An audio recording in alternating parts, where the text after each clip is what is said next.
शाम ढलने वाली थी। तेज बिजली कड़क रही थी। पेड़ के पास मोहन और शोभा दोनों फूट फूट कर रो रहे थे। अगर पहले मुझे पता होता तो मैं कभी माँ बनने की कोशिश नहीं करती। भगवान के लिए ऐसा मत करो, मेरे पति को छोड़ दो। अब कुछ नहीं हो सकता। जो नियति में लिखा है वो होकर रहेगा। तेरे पति की मृत्यु अब होकर ही रहेगी, आज और इसी वक्त। मैं गर्भवती हूँ। मैं बिना बाप के बच्चे को कैसे पालूंगी? और घर की जिम्मेदारी भी इन्हीं पर है। एक मेरी बूढ़ी सास है। हम दोनों कैसे जिएंगे? भगवान के लिए हम पर तरस करो, हमें एक मौका दे दो। अब कुछ नहीं हो सकता। तू यहाँ से चली जा। तू गर्भवती है, वरना इसका साया तेरे ऊपर भी पड़ जाएगा और तू और तेरे होने वाले बच्चे दोनों खतरे में पड़ जाओगे। तूने इस बच्चे को पाने के लिए पूरे 7 साल इंतजार किया है, इसलिए मैं नहीं चाहता कि तेरे बच्चे को कुछ हो। चला जा।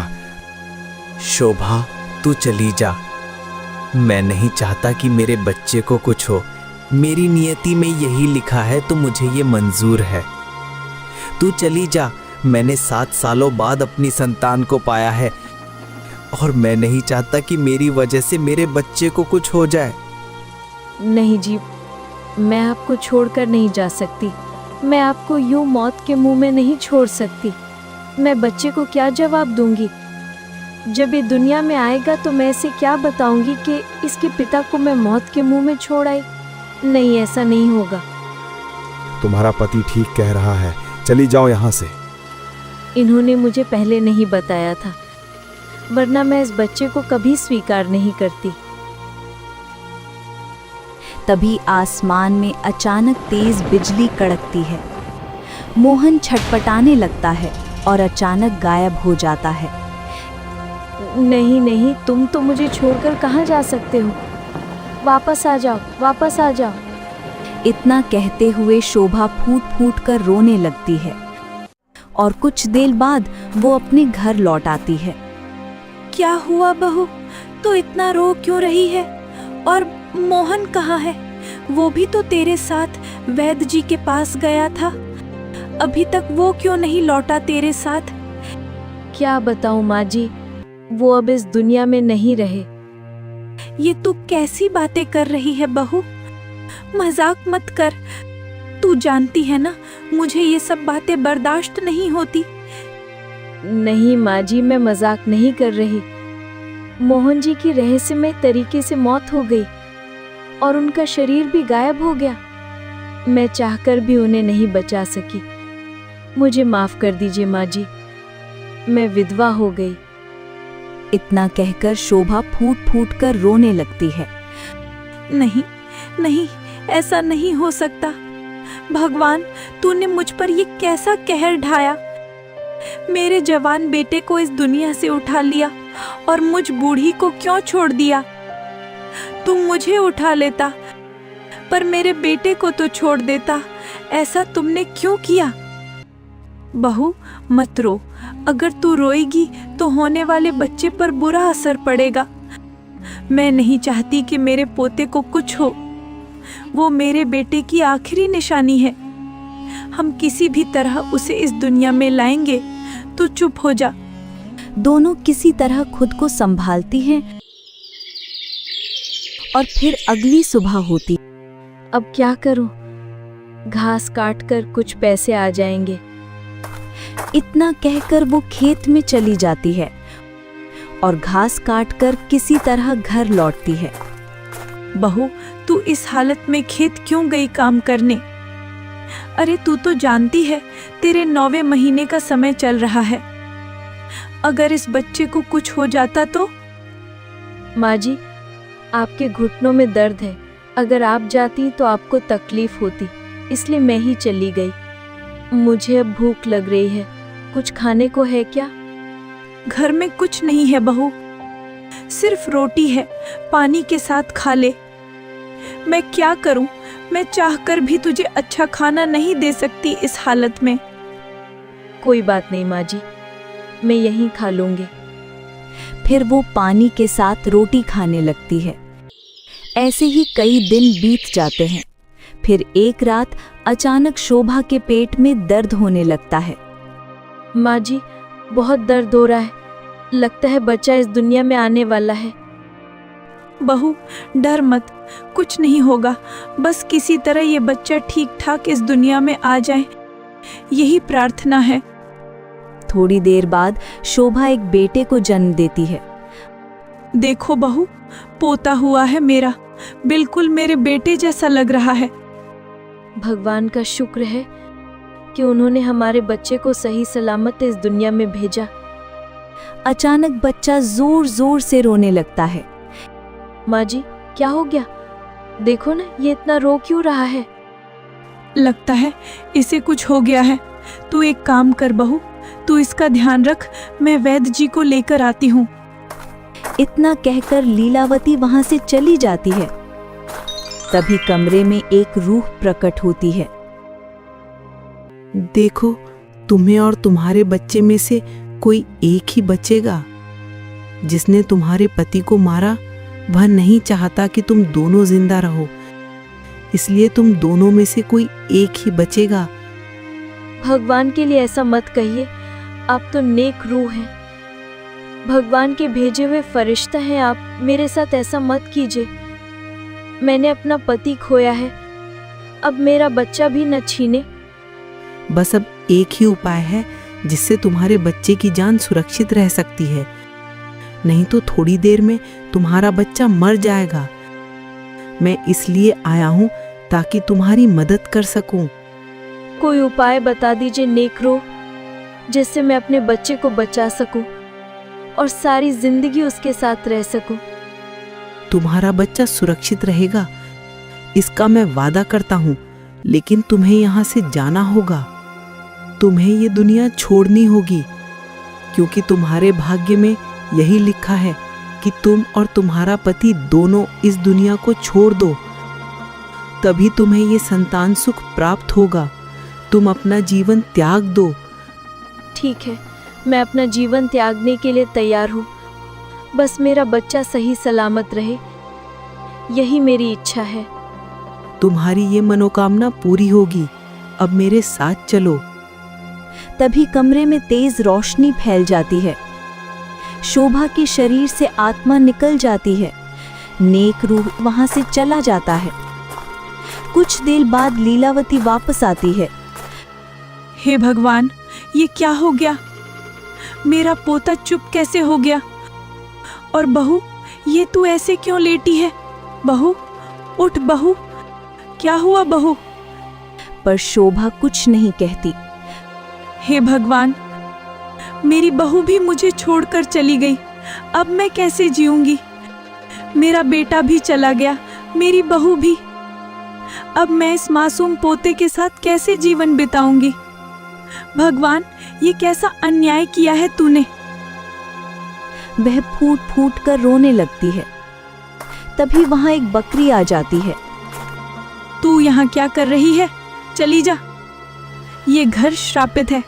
इस घर ने मेरा बेटा और बहू दोनों छीन लिए हैं। पता नहीं मेरा पोता भी रहेगा या नहीं। भगवान के लिए तू चली जा। पर बकरी नहीं जाती है। दिन बीतते जाते हैं। लीलावती मन में सोचती है, लगता है तू अब कहीं नहीं जाएगी। मेरे पोते को दूध की जरूरत है। क्या तू अपना दूध मेरे पोते को पिला सकती है? बकरी खड़ी रहती है, मानो सहमति दे रही हो। लीलावती उसका दूध निकालकर पोते को पिला देती है। धीरे धीरे समय बीतता है, साल गुजरते हैं। वो बच्चा सूरज अब 16 साल का हो जाता है। सूरज और बकरी में गहरी दोस्ती हो गई थी, क्योंकि बचपन से वो उसी के साथ खेलता और बातें करता था। एक दिन बकरी बोलती है, सूरज, मुझे तुझसे एक रहस्य बताना है जो इतने सालों तक मैं तुमसे नहीं बताया हूँ। ऐसा क्या रहस्य है दोस्त, बताना। तेरे पिताजी अभी जीवित हैं और एक रहस्यमय दुनिया में कैद हैं। क्या कह रही हो तुम? ये कैसे हो सकता है? दादी ने बताया था कि पिताजी तो मेरे जन्म से पहले ही मर गए थे। नहीं सूरज, मैं सच कह रही हूँ। तेरे पिताजी जिंदा हैं, बस एक विचित्र जगह में बंद हैं। अगर तू चाहे तो उन्हें वापस ला सकता है। क्यों नहीं, मैं जरूर जाऊंगा। मैं हमेशा अपने दोस्तों को देखता हूँ, उनके माता पिता दोनों हैं, लेकिन मेरा तो कोई नहीं। मैं अपने पिताजी को जरूर लाऊंगा ताकि दादी भी खुश हो जाएं। दिन रात दादी रोती रहती हैं और रोती रहती हैं। ठीक है, तू मेरे साथ चल। बकरी सूरज को लेकर उसी पेड़ के पास आती है। यहीं पर तेरे पिताजी की रहस्यमयी मौत हुई थी। अब तू यहीं पर अपने पिता को पुकार ले। अगर कोई सच्चे मन से पुकारे तो आत्मा तक लौट आती है। और तेरे पिता तो एक रहस्यमयी दुनिया में है, वे जरूर वापस आएंगे। ठीक है, मैं पुकारता हूँ। सूरज आंखें बंद करके पुकारता है। पिताजी, पिताजी, मुझे आपकी बहुत याद आती है। दादी हर वक्त रोती रहती हैं। मुझे भी आपकी बहुत याद आती है। आप वापस आ जाइए पिताजी। तभी तेज रोशनी फैलती है और मोहन की परछाई वहां प्रकट होती है। मेरा बेटा, तुम यहाँ क्यों आए हो? चले जाओ वापस, यहाँ पर तुम्हारी जान का खतरा है। नहीं पिताजी, आप कहाँ थे? हम लोग इतने समय से आपको ढूंढ ढूंढ कर परेशान हो रहे थे। दादी भी परेशान हो रही हैं। आप मेरे साथ घर चलो। बेटा, मैं तुम्हारे साथ घर नहीं जा सकता हूँ, क्योंकि तुम्हारा जन्म इसीलिए हुआ था ताकि मैं तुम्हारी माँ अपना जीवन त्याग सके। ये एक रहस्य है बेटा।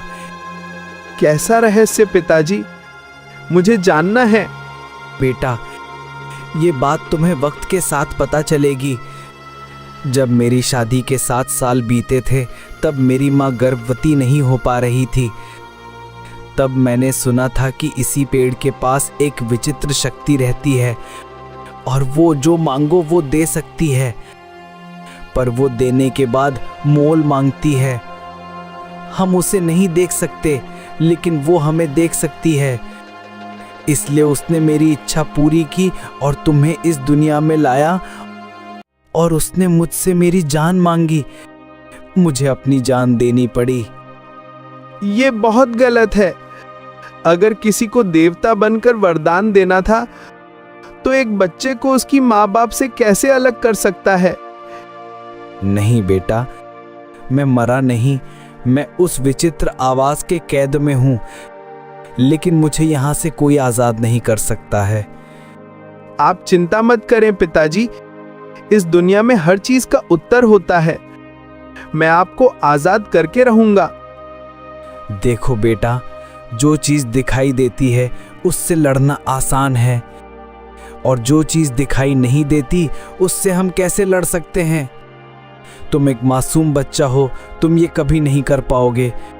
यहां से चले जाओ। मोहन रोते हुए वहां से गायब हो जाता है। मुझे समझ में नहीं आ रहा, मैं अपने पिताजी को कैसे बचाऊं? वो चीज दिखाई नहीं दे रही, तो कैसे उसे आजाद करूंगा? तुम चिंता मत करो, हम इसका उत्तर ढूंढ लेंगे। तुम तो बकरी हो और मैं एक मामूली इंसान। हम दोनों मिलकर कैसे इस शक्ति से लड़ सकते हैं? तभी एक तेज रोशनी फैलती है और बकरी एक नेक रूह में बदल जाती है। तुम चिंता मत करो, मैं हूं। पहले मैं तुम्हारी माँ को वचन दिया था कि तुम्हारी देखभाल करूंगा और हमेशा तुम्हारे साथ रहूंगा। इसलिए मैंने बकरी का रूप लिया और तुम्हारे साथ रहा। तब तो तुम नेक रूह हो, तो तुम्हें पता होगा कि मेरे पिताजी को कैसे इस शक्ति से आजाद कराया जा सकता है। हाँ, जहां मैं रहता हूं वहां सबसे पवित्र जगह है, और वहां पर एक जादुई लोटा है। उसी पवित्र स्थान का जल लोटे में भरकर इस पेड़ की जड़ों में डाल देंगे तो तुम्हारे पिताजी आजाद हो सकते हैं। पर ये कार्य आसान नहीं है। वहां कोई साधारण इंसान नहीं जा सकता। तो क्या आप एक इंसान नहीं हैं? मैं इंसान हूं, लेकिन मैं बहुत घोर तप किया है और बहुत सारे पूजा पाठ किया है। इस वजह से मैं नेक रूह में गिना जाता हूं। मैं इंसान से कई ऊपर हूं। मैं वहां जा सकता हूं, पर बाहर जल नहीं ला सकता। ये काम एक बच्चा ही कर सकता है। तुम कर सको तो मैं साथ रहूंगा। मैं ये कैसे कर पाऊंगा? चलो हम साथ में चलते हैं, जो होगा देखते हैं। ठीक है। फिर दोनों चलते चलते एक पवित्र स्थल पर पहुंचे, जहां दिव्य वातावरण था। यहाँ हम कहाँ आ गए? सब कुछ सुंदर और दिव्य जैसा लग रहा है। यहीं पर वो पवित्र लोटा होगा, तो तुम ढूंढो, तब तक मैं बाकी तैयारियां कर लेता हूं। सभी रूहों को अपनी बातों में फंसा कर रखता हूं। ठीक है, मैं तुरंत ढूंढता हूँ और लोटे में पवित्र नदी का जल भरकर वापस आऊंगा। जल्दी आओ, मैं सबको उलझा कर रखता हूं। ठीक है। सूरज अंदर जाता है और थोड़ी दूर जाने के बाद एक चमकता हुआ लोटा दिखता है। सूरज मन में सोचता है, लगता है यही वो चमत्कारी लोटा है। अब मुझे जल्दी से इसमें जल भरकर यहाँ से निकल जाना चाहिए।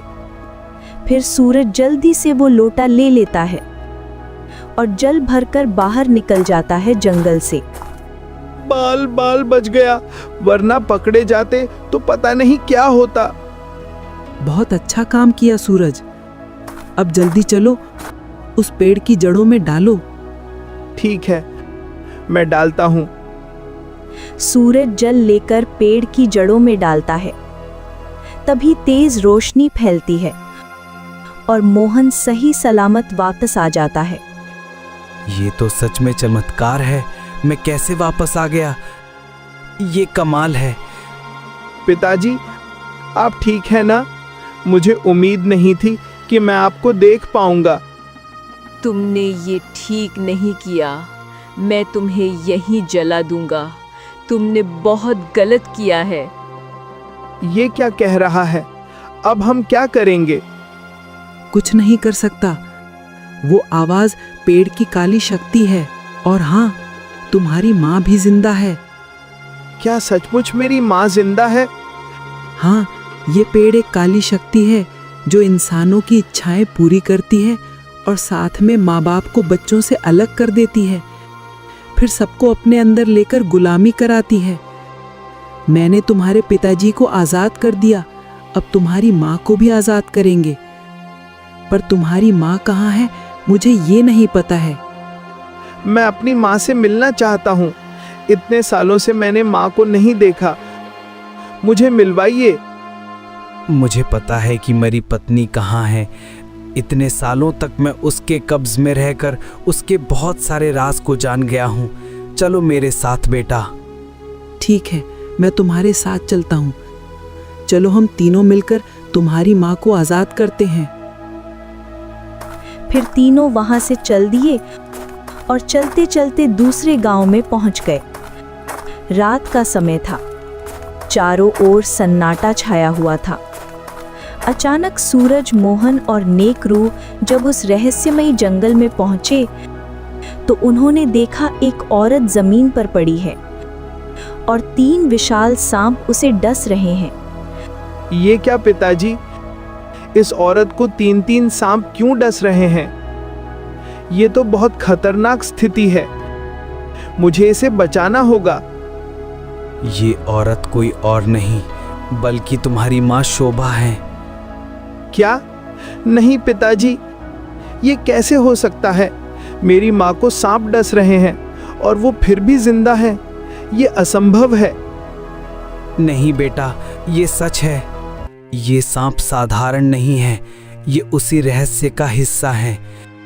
तुम्हारी माँ इतने वर्षों से यही सजा भुगत रही हैं। हाँ, ये सांप साधारण नहीं है। ये वही सांप है जिनके जहर से वो रहस्यमय शक्ति अपनी ताकत बनाती है। ये सांप शोभा के खून से जहर तैयार करते हैं और उस जहर से वो शक्ति विद्या करता है। उसी जादू से उसने तुम्हारी माँ को गर्भवती किया था। इसी कारण से वह बार बार इंसानों की इच्छाएं पूरी करके फिर उनके जीवन पर अधिकार कर लेता है। तो अब हम अपनी माँ को इन सांपों से कैसे बचाएंगे? ये तो बहुत जहरीले लग रहे हैं। ये सांप कोई मामूली नहीं, ये पाताल लोक के नाग हैं। इनका एक डंक ही इंसान को एक पल में खत्म कर देता है, लेकिन इन्हें हराने का एक ही तरीका है। हाँ, मैं जानता हूँ। जब मैं उस कैद में था तब मैंने सीखा कि रात के तीसरे पहर पर ये सांप नशे में इतने चूर हो जाते हैं कि गहरी नींद में चले जाते हैं, क्योंकि ये शोभा का खून पीकर नशे में आ जाता है। ठीक उसी समय 1 घंटे के लिए ये बेहोश रहते हैं, तभी इन्हें पार किया जा सकता है। लेकिन पिताजी, मैं 16 साल का हो गया हूँ। इतने वर्षों से ये सांप मेरी माँ का खून पीते रहे हैं, तो वो जिंदा कैसे हैं? बेटा, तुम्हारी माँ को जब इन सांपों ने डसा था तब वो साधारण इंसान थी, पर इंसान के खून में एक अद्भुत तत्व होता है जो सांप के जहर से भी ज्यादा प्रभावशाली होता है। सांप का कटा इंसान कभी कभी बच जाता है, लेकिन इंसान का कटा हुआ कभी नहीं। इन सांपों ने जब तुम्हारी माँ का खून पिया तो वो खुद के लिए जहर तैयार करने लगे। अब तुम्हारी माँ का पूरा शरीर इस जहर में ढल गया है। जैसे पत्थर पर बार बार चोट करने से वो कठोर हो जाता है, वैसे ही अब इस पर जहर का असर नहीं होता। हाँ, तुम्हारे पिता ठीक कह रहे हैं। अब जहर तुम्हारी माँ को नहीं मार सकता, लेकिन हमें सही समय का इंतजार करना होगा। जब तीसरा पहर आएगा और ये सांप गहरी नींद में होंगे, तब हम उन्हें वहां से निकाल सकते हैं। सही कहा, पर मैं नहीं जा सकता, क्योंकि मैं अब भी उस शक्ति की छाया में हूँ। अगर मैं पास गया तो ये सांप मेरी गंध पहचान लेंगे। हाँ, तुम्हारे पिता नहीं जा सकते, पर तुम जा सकते हो सूरज। एक माँ और बेटे के बीच का बंधन किसी भी शक्ति से बड़ा होता है। सिर्फ तुम ही अपनी माँ को बचा सकते हो। ठीक है, मैं अपनी माँ को लेकर आता हूँ। सूरज धीरे धीरे पेड़ के पास पहुंचा। वहां शोभा आंखें बंद किए बेहोश पड़ी थी। तीनों सांप सो रहे थे। माँ, माँ उठो, ये मैं हूँ, तुम्हारा बेटा सूरज। तुम कौन हो? यहाँ से चले जाओ। ये सांप जाग जाएंगे तो तुम्हें मार डालेंगे। नहीं माँ, मैं तुम्हारा बेटा हूँ। पिताजी और नेक रूह मेरे साथ हैं। हम तुम्हें बचाने आए हैं। चलिए मेरे साथ। तुम मेरा बेटा? इतने सालों बाद? पर नहीं बेटा, अगर मैं चली गई और ये जाग गए तो तुम्हें भी डस लेंगे। मैं तुम्हें नहीं खो सकती। कुछ नहीं होगा माँ, अब हम सब सुरक्षित हैं। चलिए मेरे साथ। ठीक है बेटा, जैसा तुम कहो। दोनों सावधानी से वहां से निकल गए। बाहर पहुंचते ही मोहन और नेक रूह ने उन्हें देखा। मोहन, तुम जिंदा हो? ये कैसे संभव है? क्या मैं सपना देख रही हूँ? नहीं भाग्यवान, ये सपना नहीं। देखो, मैं तुम्हारे सामने हूँ, सही सलामत। और देखो, तुम्हारा बेटा सूरज भी बिल्कुल ठीक है। अब तुम्हें कोई कष्ट नहीं होगा। अब तुम सब मिलकर शांति से जीवन जी सकते हो। आपका बहुत बहुत धन्यवाद नेक रूह। अगर आप न होते तो शायद हम कभी एक नहीं हो पाते। ये सब तुम्हारे ही कर्मों का फल है शोभा। मेरे कर्मों का? पर मैंने ऐसा क्या किया था? याद करो, एक बार जब तुम जंगल से लौट रही थी, तुम्हें एक घायल व्यक्ति मिला था। तुमने उसकी मदद की थी, उसे पानी पिलाया था। वह व्यक्ति मैं ही था। आप? सच में? मुझे तो याद भी नहीं है। हाँ, मुझे एक शेर ने घायल किया था। मैं पेड़ पर चढ़कर बचा था। तुमने मुझे बचाया। उसी दिन मैंने तय किया था कि एक दिन तुम्हारा एहसान चुकाऊंगा। और आज मैंने वो वचन निभाया। इतना कहते ही एक तेज रोशनी फैली और नेक रूह आकाश की ओर विलीन हो गया। मेरा बेटा सूरज, तू कितना बड़ा हो गया है। मुझे तो अब भी तू वही छोटा बच्चा लगता है। माँ, आपके जाने के बाद नेक रूह ने ही मेरा ध्यान रखा। वो बकरी बनकर हमेशा मेरे साथ रहा। वो मेरा दोस्त भी था। कोई बात नहीं बेटा, हर किसी का एक ठिकाना होता है। अब चलो, दादी बहुत परेशान होंगी। हाँ, तुम ठीक कह रही हो। चलो अब घर चलते हैं। तीनों खुशी से घर लौटे। उधर लीलावती घर में रो रो कर बेहाल थी। हे भगवान, मेरा बेटा बहू चला गया, मेरा पोता चला गया, अब मैं किसके लिए जीऊं? वह अपना सिर पटकने ही वाली थी कि तभी मोहन दौड़ता हुआ आया। माँ, ये आप क्या कर रही हैं? देखिए, मैं जिंदा हूँ। ये देखिए, शोभा और सूरज भी सही सलामत हैं। तू जिंदा है? ये कैसे हो सकता है? मैं सपना तो नहीं देख रही हूँ। नहीं माँ, ये सपना नहीं है। हम सब जिंदा हैं। नेक रूह ने हमारी रक्षा की है। देखो दादी, मैंने कहा था ना कि मैं पिताजी और माँ को वापस लाऊंगा। अब देखो, हम सब आ गए हैं। मैं आज बहुत खुश हूँ। अब मैं देवी माँ को 50 नारियल चढ़ाऊंगी। मेरे परिवार के लौट आने से बढ़कर मेरे लिए कोई सुख नहीं। और फिर लीलावती, मोहन, शोभा और सूरज चारों ने एक दूसरे को गले लगाया। कई वर्षों की पीड़ा के बाद वह परिवार फिर से एक हो गया। अब उनके जीवन में सिर्फ शांति, प्रेम और सच्चा सुख रह गया।